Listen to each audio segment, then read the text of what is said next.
मला काही कारखान्यावर बोलायचं नाही, अहवालावर बोलायचं नाही, कशावर बोलायचं नाही. यांनी आत्ता सगळे वक्त्यांनी जे बोललेत, आपल्याला तुम्हाला आम्हाला सगळ्यांना कारखाना चालवायचा आहे, त्यांची वाटचाल आहे, त्यांचंही मत तेच आहे, सगळ्यांच्या भावना तेच आहे. फक्त प्रत्येकाचा कारखाना चालवण्याचा मार्ग वेगळा वेगळा आहे. सगळ्यांची इच्छा तीच आहे, मला त्याच्यावर बोलायचं नाही काही. मी आता ही जी खेळीमेळीनं सभा पार पडली, फार एकदम मस्त आनंद वाटला. चला असंच चाललं पाहिजे. आणि जे कोणी म्हणलं आता माझ्या अगोदर विजय साहेब म्हणले का 1च वर्ष राहिले, मी मागच्या वेळेला म्हणलो होतो अजून 10 वर्ष इलेक्शन घेऊ नका. म्हणजे काही चुकीच्या भावनेने नाही, ज्यांना त्यातलं कळत आहे ना त्यांना ठेवलं पाहिजे. मी हरिश्चंद्राला एकदा गेलो नाही, माझ्याबरोबर जर एक टीम मी घेऊन गेलो कोथळा मार्गे, रस्ता किती वेळा चुकल त्याचा तपास नाही. त्याच्यामुळे ज्याला माहिती आहे, आता यांना माहिती झाली ना 25-30 वर्ष परबतराव सारखे झाल्यापासून आहे त्याच्यात, तर त्यांना त्याच्यात राहू द्या. उद्या उठले कोणाला तरी दुसऱ्याला घेतलं, त्याला काय कळणार आहे त्याच्यातलं?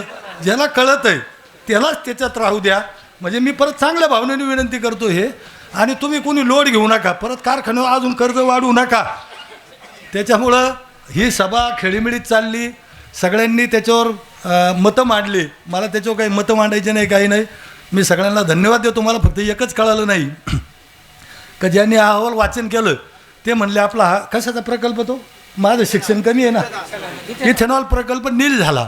म्हणजे घेतलेल्या कर्जातून नील झाला का सगळ्यातून नील झाला ते काही मला कळालं नाही. परबतराव तुम्ही फार त्याच्यातले तज्ज्ञ एकदा सांगा.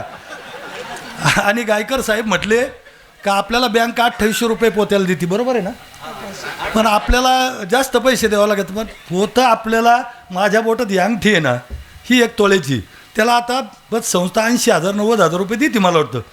पण जर मी ती सोडवली नाही तर काही बँक ही 70-80 हजाराला विकत नाही या अंगठी. तिच्या रकमेप्रमाणे जसं आपल्याला बँक पैसे कमी देत असेल नजरगाण म्हणून, पण आपण 2800 रुपयाला पोतं विकत नाही ते.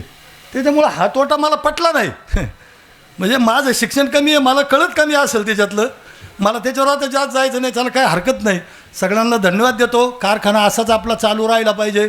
कोणी बोललं वस्तुस्थितीवर बोललो लोक म्हणते हे बंद पाडायला निघाली, त्याच्यामुळं आम्ही आता कानाला हात लावला आहे. आणि मी बऱ्याच वेळा विलासराव देशमुखांचे आणि गोपीनाथ मुंडेंची भाषणं बऱ्याच वेळा ऐकतो. आपल्याच मित्राला, हे सगळे वर बसले आपले मित्रच आहेत, आपली काय कोणाची भावबंदकी नाही.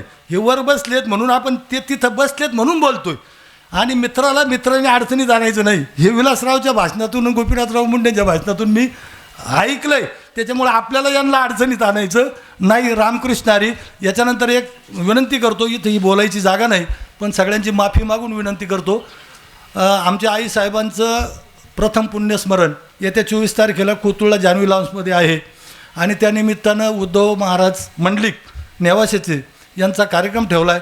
मी सगळ्यांना सभासद उपस्थित सगळ्या बांधवांना मनापासून देशमुख परिवाराच्या वतीने विनंती करतो, ह्या आमच्या वर्षश्राद्धेच्या कार्यक्रमाला सर्वांनी उपस्थित राहावं ही विनंती करतो. रामकृष्ण हरी.